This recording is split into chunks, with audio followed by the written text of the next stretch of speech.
Olá, nosso muito boa noite a todos. Seja muito bem-vindo ao canal da Primeira Igreja Batista no Barreiro de Cima. O meu nome é Pedro e serei responsável hoje pela transmissão da mensagem aqui no canal. Então, para tanto, eu convido você a fechar os seus olhos, inclinar a sua cabeça e vamos juntos falarmos com o Senhor Deus neste momento. Senhor Deus, Pai Santíssimo, somos-te gratos, ó Senhor, por mais esta oportunidade, ó Pai, de estarmos aqui falando, ó Pai, a respeito da Tua palavra, ó Pai. Que o Senhor, ó Pai, pela Tua graça, pela Tua misericórdia, possa, ó Deus, nos instruir, nos guiar, para ficarmos aqui, ó Pai, no Teu texto, ó Pai, para que possamos, ó Deus, proclamar a Tua palavra, ó Pai, e a Tua verdade. Perdoe, ó Pai, as nossas falhas, as nossas limitações. Socorre-nos, ó Pai, de cada um dos nossos pecados. Essa é a oração que fazemos agradecidos e suplicantes, não em nosso próprio nome, mas no nome do Seu Filho amado Jesus. Amém. Bom, hoje nós iniciaremos aqui, durante o período de ausência do pastor, né, uma pequena jornada, uma pequena viagem aqui no livro do profeta Jonas. Durante 4 dias nós olharemos aqui para o livro, né, cada dia olharemos para um capítulo. E o objetivo é para que possamos ouvir o que o Senhor tem a nos dizer neste pequeno livro. Né? Talvez você esteja cansado já de ouvir a respeito do livro de Jonas, né? Que é uma história, é um livro bastante conhecido, mas eu queria aqui trazer 2 motivos pelos quais é importante nós considerarmos o livro mais uma vez. O primeiro motivo é porque a Bíblia é a palavra de Deus, e portanto é viva e eficaz. E, portanto, se nós olharmos para o livro de Jonas 100 vezes, aprenderemos coisas novas em todas essas vezes. Né? Se olharmos uma 100ª vez, ainda assim haverá coisas a serem aprendidas. Não importa se você tem 1 ano ou 50 anos de vida cristã, é impossível nós esgotarmos tudo a respeito de qualquer texto das Escrituras Sagradas. Então, esse é o primeiro motivo pelo qual vale a pena nós olharmos para o texto mais uma vez. O segundo motivo diz respeito às lições que o livro traz, né? Que a história de Jonas nos traz. Mesmo que já julguemos saber tudo a respeito dessas lições, que nós já julguemos conhecer elas, será que de fato nós a colocamos em prática? Será que de fato nós sabemos como agir da forma como Deus requer de nós aqui diante das lições, né? Então, mais uma vez também é necessário nós olharmos para o livro, né? Então, nós vamos iniciar aqui a leitura do capítulo 1, a partir do verso 1, o texto nos diz assim: Veio a palavra do Senhor a Jonas, filho de Amitai, dizendo: Dispõe-te, vai à grande cidade de Nínive e clama contra ela, porque a sua malícia subiu até mim. Jonas se dispôs, mas para fugir da presença do Senhor para Tarsis, e tendo descido a Jope, achou um navio que ia para Tarsis. Pagou, pois, a sua passagem e embarcou nele, para ir com ele para Tarsis, para longe da presença do Senhor. Mas o Senhor lançou sobre o mar um forte vento, e fez-se no mar uma grande tempestade, e o navio estava a ponto de se despedaçar. Então os marinheiros, cheios de medo, clamavam cada um ao seu Deus, e lançavam ao mar a carga que estava no navio, para o aliviarem do peso dela. Jonas, porém, havia descido ao porão e se deitado, e dormia profundamente. Chegou-se a ele o mestre do navio e lhe disse: Que se passa contigo? Agarrado no sono, levanta-te, invoca o teu Deus. Talvez assim esse Deus se lembre de nós, para que não pereçamos. E diziam uns aos outros: Vinde e lancemos sortes, para que saibamos por causa de quem nos sobreveio este mal. E lançaram sortes, e a sorte caiu sobre Jonas. Então lhe disseram: Declara-nos agora, por causa de quem nos sobreveio este mal. Que ocupação é a tua? De onde vens? Qual a tua terra? E de que povo és tu? Ele lhes respondeu: Sou hebreu e temo ao Senhor, o Deus do céu, que fez o mar e a terra. Então os homens ficaram possuídos de grande temor e lhe disseram: Que é isto que fizeste? Pois sabiam os homens que ele fugia da presença do Senhor, porque lo havia declarado. Disseram-lhe: Que te faremos para que o mar se nos acalme? Porque o mar se ia tornando cada vez mais tempestuoso. Respondeu-lhes: Tomai-me e lançai-me ao mar, e o mar se aquietará, porque eu sei que por minha causa vos sobreveio esta grande tempestade. Entretanto, os homens remavam, esforçando-se para alcançar a terra, mas não podiam, porque o mar se ia tornando cada vez mais tempestuoso contra eles. Então clamaram ao Senhor e disseram: Ah, Senhor, rogamos-te que não pereçamos por causa da vida deste homem, e não faças cair sobre nós este sangue. Quanto a nós inocente, porque tu, Senhor, fizeste como te aprouve. E levantaram a Jonas e o lançaram no mar, e cessou o mar da sua fúria. Temeram, pois, estes homens em extremo ao Senhor, e ofereceram sacrifícios ao Senhor, e fizeram votos. Deparou o Senhor um grande peixe, para que tragasse a Jonas. E esteve Jonas 3 dias e 3 noites no ventre do peixe. De fato, aqui nós temos uma história, como dissemos, um tanto quanto conhecida, né? E nesse primeiro capítulo, nesse primeiro momento aqui da história, nós temos um profeta rebelde, né? Um profeta que, se formos olhar em termos de movimento, ele está dando as costas ao Senhor. Mas vamos considerar aqui, em primeiro lugar, o momento em que essa história se passa, né? Onde esse texto, onde esse evento, ele se encontrou ali no tempo e no espaço. Para isso, nós precisamos fazer uma rápida viagem em algum momento ali do século 8 antes de Cristo, para nós entendermos um pouquinho da situação em que Jonas está inserido. E através justamente desse contexto histórico, dessa situação, nós podemos notar que não deveria nos causar nenhuma surpresa a atitude de Jonas aqui em buscar fugir da presença do Senhor, né? Em desobedecer ao Senhor. Isso porque o próprio povo de Israel, né? O povo de Deus, o povo da aliança, estava em um contexto de desobediência, estava em um contexto ali de rebeldia. Se nós olharmos para o segundo livro dos Reis, no capítulo 14, onde nós vamos encontrar, inclusive, a indicação de que Jonas era um profeta. Segundo livro dos Reis, no capítulo 14, a partir do verso 23, nós temos assim: Segundo Reis, capítulo 14, a partir do verso 23, nós lemos assim: No 15º ano de Amazias, filho de Joás, rei de Judá, começou a reinar em Samaria Jeroboão, filho de Joás, rei de Israel, e reinou 41 anos. Fez o que era mal perante o Senhor. Jamais se apartou de nenhum dos pecados de Jeroboão, filho de Nebate, que fez pecar a Israel.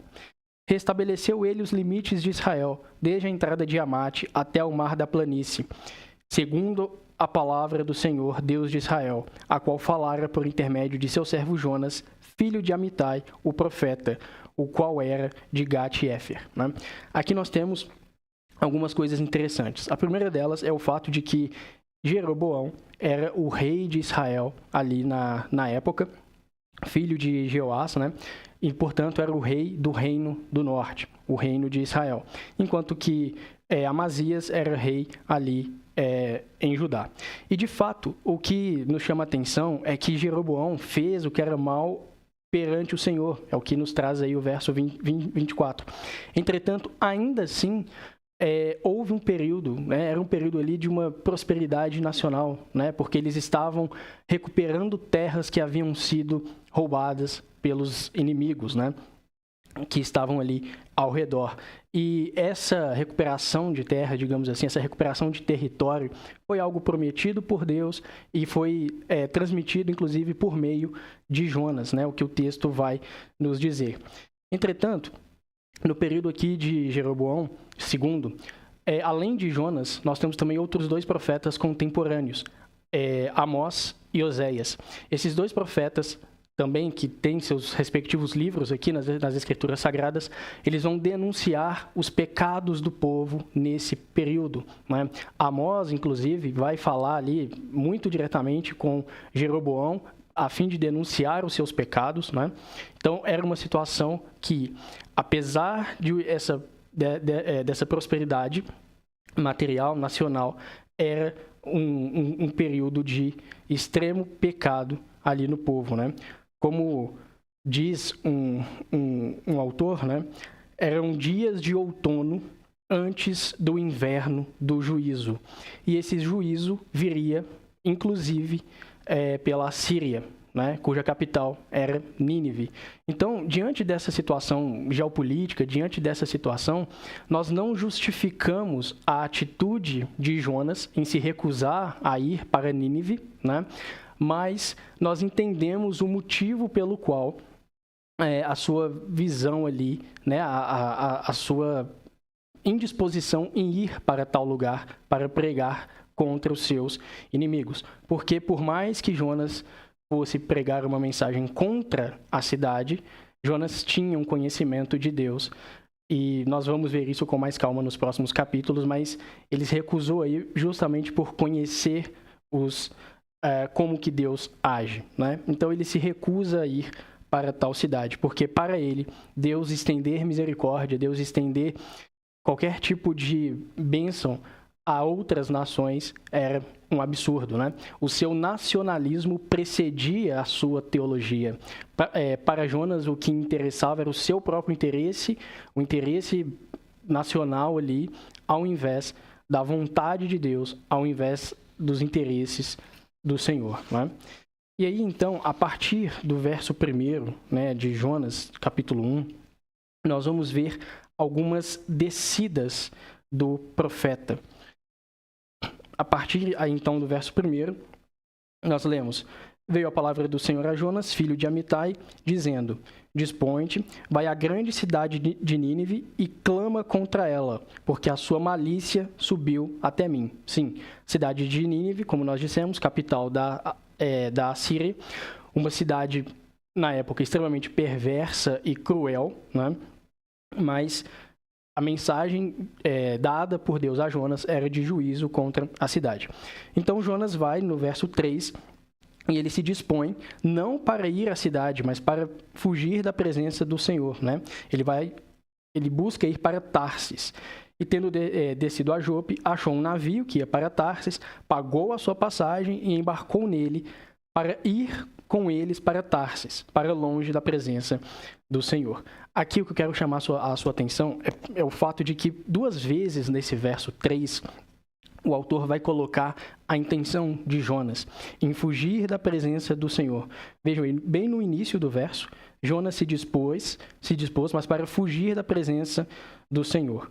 E no final, diz assim: Pagou, pois, a sua passagem e embarcou nele para ir com eles para Tarsis, para longe da presença do Senhor. Tanto aqui, no início do verso, o texto vai nos dizer que Jonas desceu para Jope. Depois, vai nos dizer também, no verso 5, que ele desceu ao porão do navio, né? E lá no capítulo 2, no verso 6, vai ser dito que Jonas desceu aos fundamentos dos montes, né? Então, Jonas ele está em uma sucessão de descidas, né? Ele está decaindo, justamente porque está buscando fazer a sua própria vontade e não a vontade do Senhor, não é? E aqui o que é interessante é a atitude de Jonas em relação às circunstâncias. Apesar da vontade deliberada em desobedecer a Deus, apesar da intenção em seu coração em fazer a sua própria vontade, as circunstâncias ali aparentavam estar cooperando para que Jonas assim agisse, né?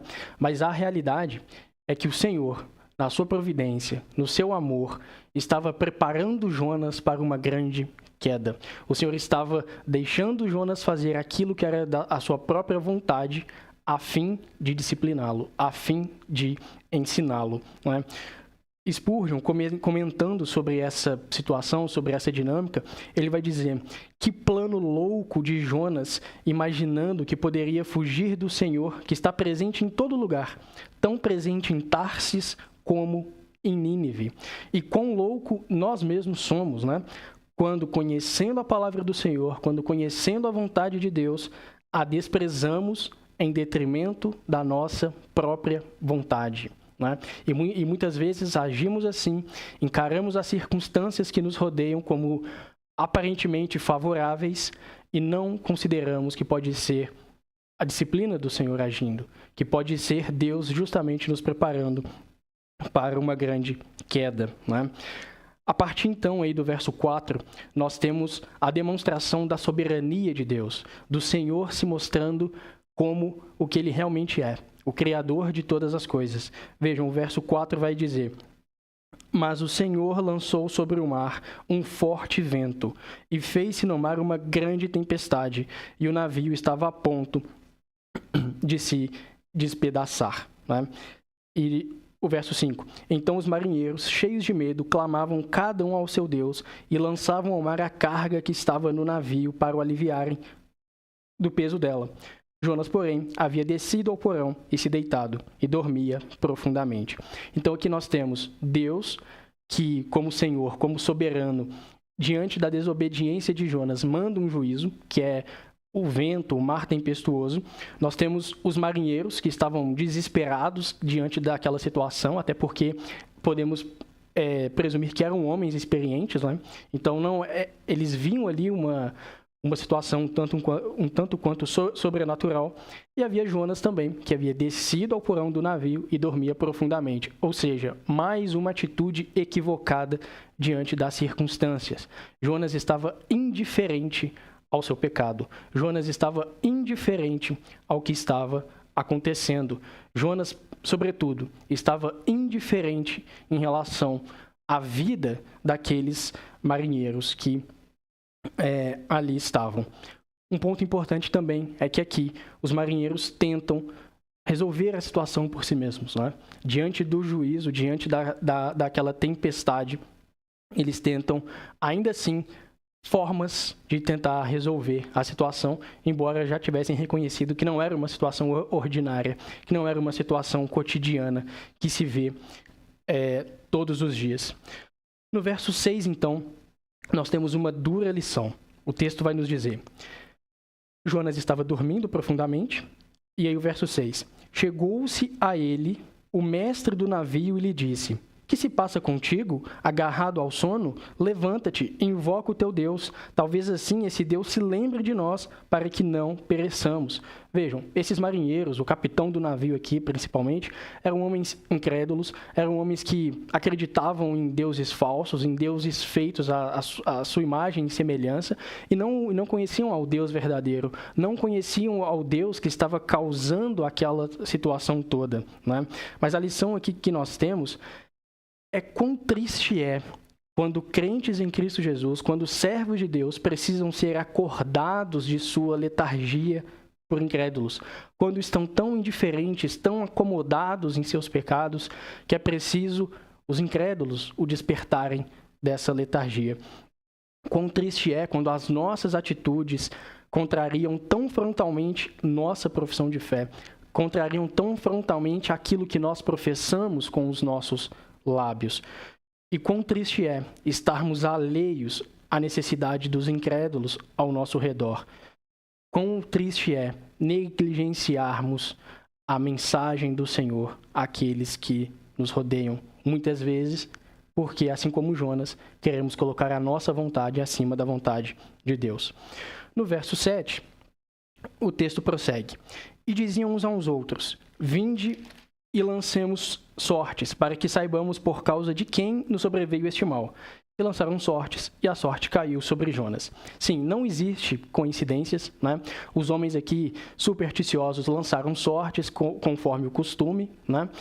E o Senhor aqui mais uma vez demonstra a sua soberania. O Senhor demonstra que detém o controle sobre todas as coisas. E a sorte cai sobre Jonas porque realmente ele era o culpado, né? Lá em Provérbios, no capítulo 16...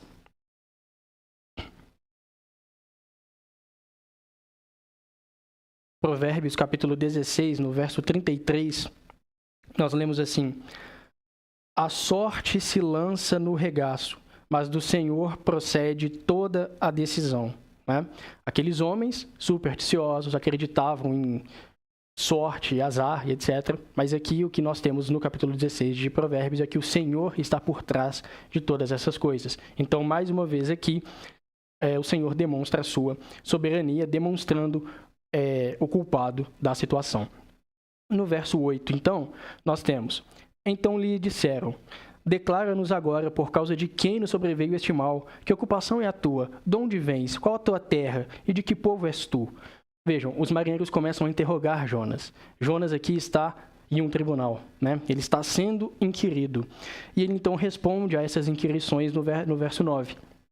Então lhes respondeu: sou hebreu e temo ao Senhor, o Deus do céu, que faz o mar e a terra. Né?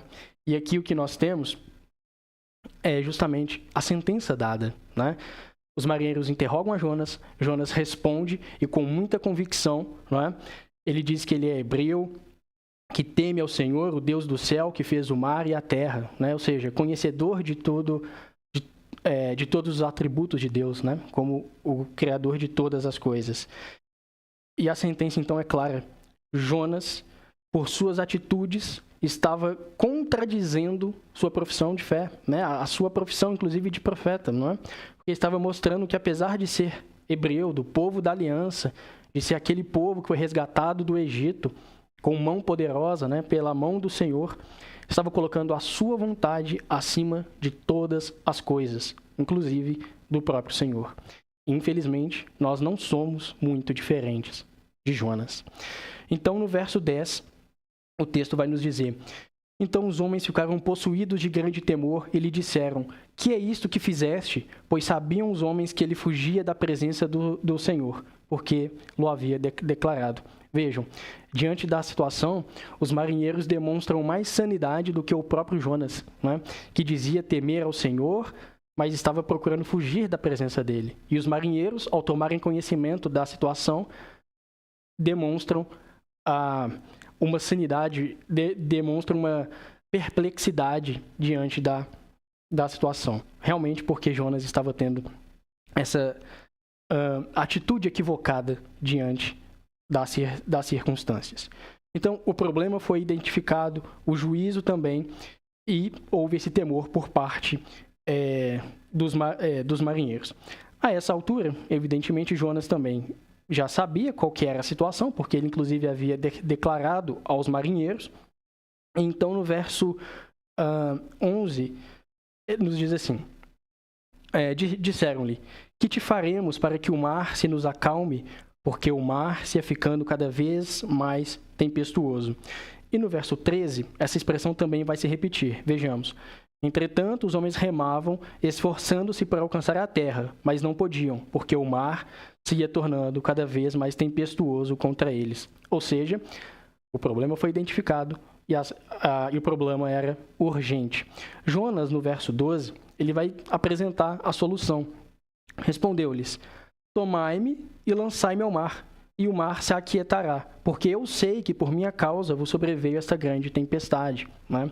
E no verso 13, os homens se recusam, em um primeiro momento, né, a lançarem Jonas no mar, demonstrando para com Jonas uma misericórdia que não era recíproca, né, por parte de Jonas. Mas, além disso, os marinheiros aqui também, agora sim, cientes da situação, cientes que o que acontecia ali era juízo de Deus, ainda assim tentaram remar, tentaram resolver a situação por si mesmos e não conseguiram, porque é impossível lutar contra Deus, né, e obter alguma vitória. Então, no verso 14, nós temos aqui algo surpreendente. O fato de que o nome do Senhor, né, aparece 3 vezes e por 2 vezes na boca dos marinheiros. Né? Eles estavam conhecendo de fato ao Senhor. Vejamos aí no verso 14. Então clamaram ao Senhor e disseram: ah, Senhor, rogamo-te que não pereçamos por causa da vida deste homem, e não faças cair sobre nós este sangue, quanto a nós inocente, porque tu, Senhor, fizeste como te aprouve. Né? Vejam, os marinheiros reconheceram ali a soberania de Deus. Os marinheiros, incrédulos, supersticiosos, reconheceram ali que aquilo que estava acontecendo, aquela tempestade, aquele mar revolto, era obra de Deus. Né? Era o Senhor que estava fazendo. Então, nos versos 15 e 16, nós lemos: E levantaram a Jonas e o lançaram ao mar. E cessou o mar da sua fúria. Temeram, pois, estes homens em extremo ao Senhor, e ofereceram sacrifícios ao Senhor, e fizeram votos. Aqui o que nós temos é que Jonas foi lançado ao mar. De fato, o mar cessou a sua fúria, a ira de Deus cessou, houve calmaria em meio à tempestade. Os marinheiros temeram ao Senhor, ofereceram sacrifícios. Nós não podemos afirmar que esses homens se converteram ao Senhor ou se acrescentaram o Senhor a mais um ali na galeria de deuses que eles criam, né? Mas o fato é que diante da situação, diante da desobediência de Jonas e diante de toda essa dinâmica aqui, o nome do Senhor foi glorificado. Apesar das atitudes de Jonas. Apesar de Jonas. Então, Deus se utilizou do tempo, Deus se utilizou do mar, Deus se utilizou da desobediência do seu servo para que o seu nome fosse glorificado perante aqueles que não o conheciam. E por fim, mais uma vez aqui, nós vamos ver também a soberania do Senhor no verso 17.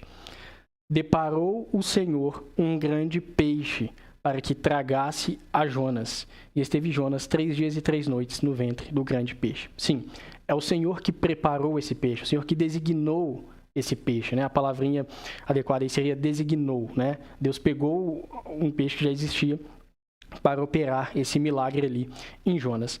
De fato, existem muitos debates, existem muitas questões envolvendo esse milagre, né? Mas essas questões, elas são, de fato, inúteis, né? O que nós precisamos entender é que foi um milagre que, por ser milagre, não é algo ordinário, algo que aconteça a todo momento, né? Então, aconteceu somente com Jonas aqui para que Deus cumprisse o seu propósito. O que nós podemos afirmar com toda a certeza e com toda a convicção é que, de fato, esse evento, esse milagre, ele foi um evento real e um evento histórico. E eu não estou afirmando isso e você não deve acreditar só porque eu estou dizendo, né? Mas quem autentica essa história, quem a trata como real e histórica, é o próprio Senhor Jesus. Eu convido você a abrir sua Bíblia em Mateus capítulo 12, onde Jesus, interrogado ali pelos escribas e pelos fariseus, quando lhe pedem um sinal, Jesus vai dizer assim, a partir do verso 38 de Mateus 12, nós temos assim: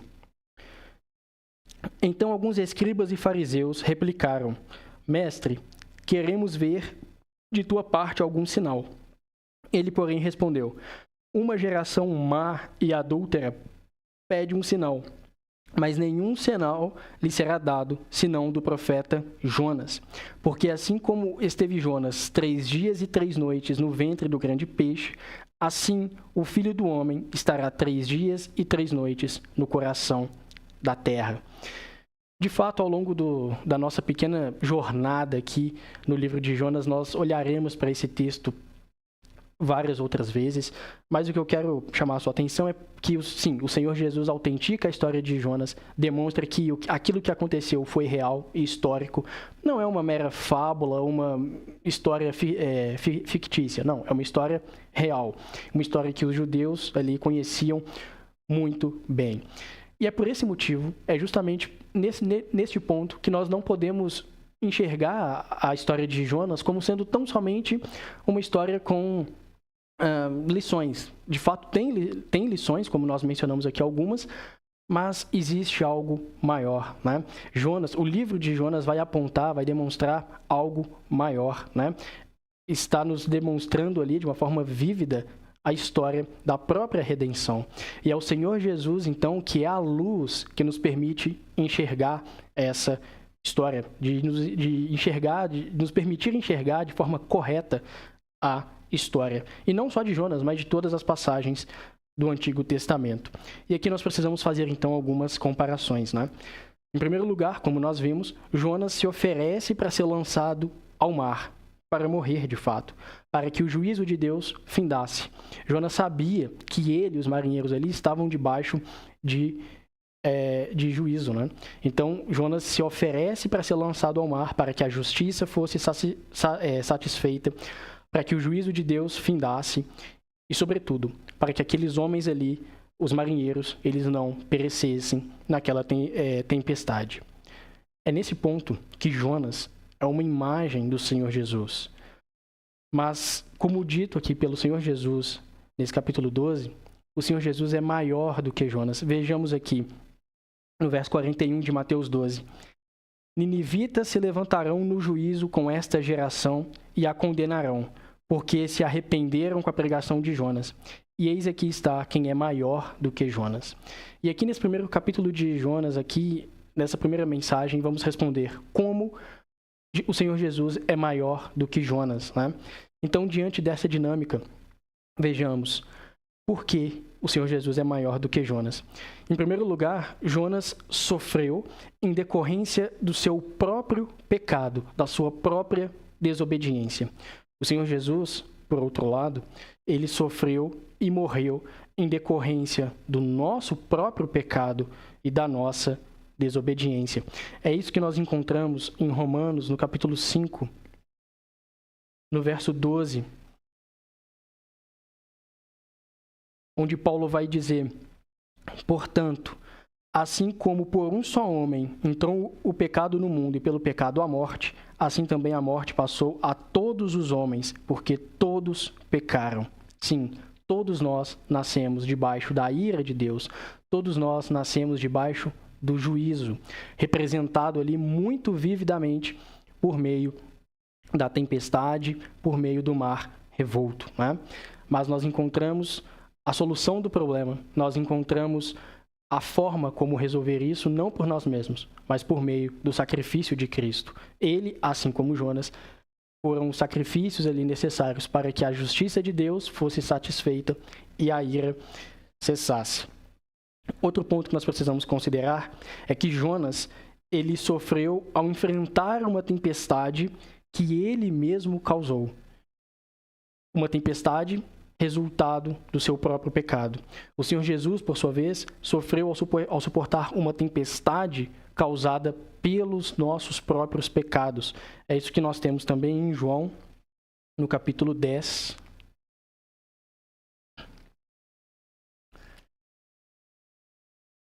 João, capítulo 10, no verso 11, onde nós lemos assim: o ladrão vem somente para roubar, matar e destruir. O Senhor Jesus falando: eu vim para que tenham vida e a tenham em abundância. O Senhor Jesus nos dá vida por meio da sua morte e da sua ressurreição. Mais um ponto também que nós precisamos enaltecer é o fato de que após Jonas ser lançado ao mar, houve calmaria ali no mar, né? Houve paz entre os marinheiros e o Senhor, pois o juízo foi retirado através do sacrifício de Jonas. Assim também nós temos paz com Deus, somos justificados por meio do sacrifício de Jesus Cristo. É o que nós temos em Romanos também, no capítulo 5, no verso 1, onde Paulo vai declarar: justificados, pois, mediante a fé, temos paz com Deus, por meio de nosso Senhor Jesus Cristo, por intermédio de quem obtivemos igualmente acesso pela fé a esta graça na qual estamos firmes e gloriamo-nos na esperança da glória de Deus. Então, infelizmente, muitos estão alheios, muitos estão ignorando a tempestade causada pelo pecado, né? A tempestade que assola toda a humanidade. O juízo de Deus em face do ser humano em decorrência da desobediência. E apesar das advertências, apesar da apresentação da solução, Cristo Jesus, ainda assim há muitos que se recusam a se entregarem ao Senhor, o único capaz de nos salvar e de nos garantir a paz com Deus. Nós, por natureza, somos pecadores, incapazes de resolver nossa própria condição. Assim como os marinheiros ali que nós vimos no capítulo 1 de Jonas, nada puderam fazer para acalmar a tempestade, para resolver o problema, remavam em vão, né? Porque não se pode lutar e vencer contra Deus. E assim também nós não temos o poder necessário, a capacidade necessária para resolvermos o pecado, porque nós estamos mortos em nossos delitos, em nossos pecados.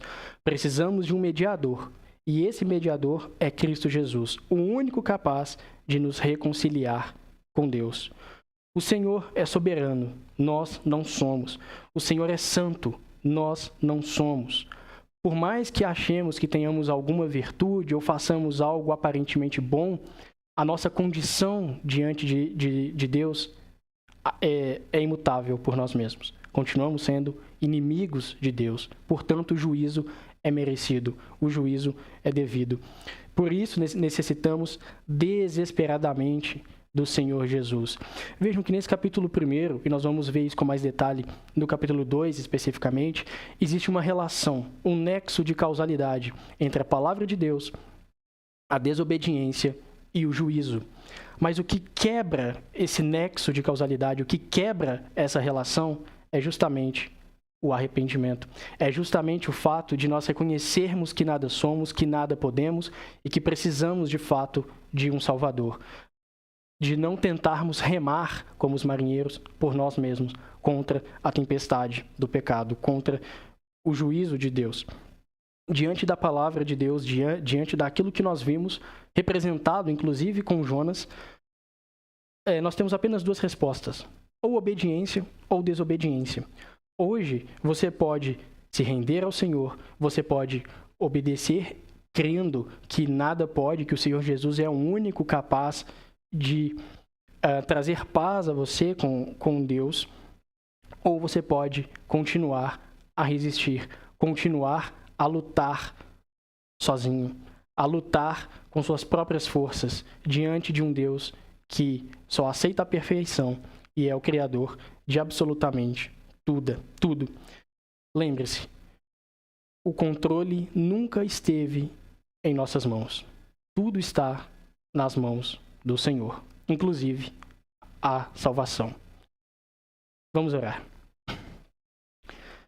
Senhor Deus, eterno e poderoso Pai, somos-te gratos, ó Deus, pela imensa maravilha, ó Pai, que é a Tua palavra, ó Deus.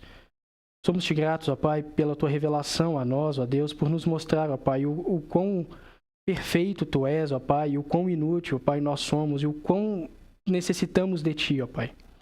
Lhe suplicamos, ó Pai, que a Tua palavra penetre, ó Pai, em nossos corações, não só em nossas mentes, ó Pai, e produza, ó Pai, a mudança necessária. Que possamos, ó Pai, reconhecer a nossa insuficiência, ó Pai, a nossa dependência de Ti para tudo, ó Pai, tanto para a salvação, mas também, ó Pai, para a nossa vida cristã. Que possamos, ó Pai, deixar o nosso eu de lado para nos entregarmos, ó Pai, inteiramente a Ti. Seja, ó Pai, com aqueles que ainda não o conhecem, ó Pai, seja com aqueles, ó Pai, que por insistência, ó Pai, ainda remam na tempestade, ó Pai, contra a Tua vontade, que o Senhor possa, ó Pai, ser com eles, quebrantando-lhes, ó Pai, o coração, abrindo-lhes, ó Pai, o entendimento. Que a Tua palavra, ó Pai, produza a mudança necessária. Perdoe, ó Pai, as nossas limitações, as nossas falhas. Socorre-nos, ó Pai, de cada uma delas e nos instrua sempre, ó Pai. Essa oração que fazemos agradecidos, em nome do Teu Filho amado Jesus. Amém. Nosso muito boa noite e espero revê-los na próxima mensagem.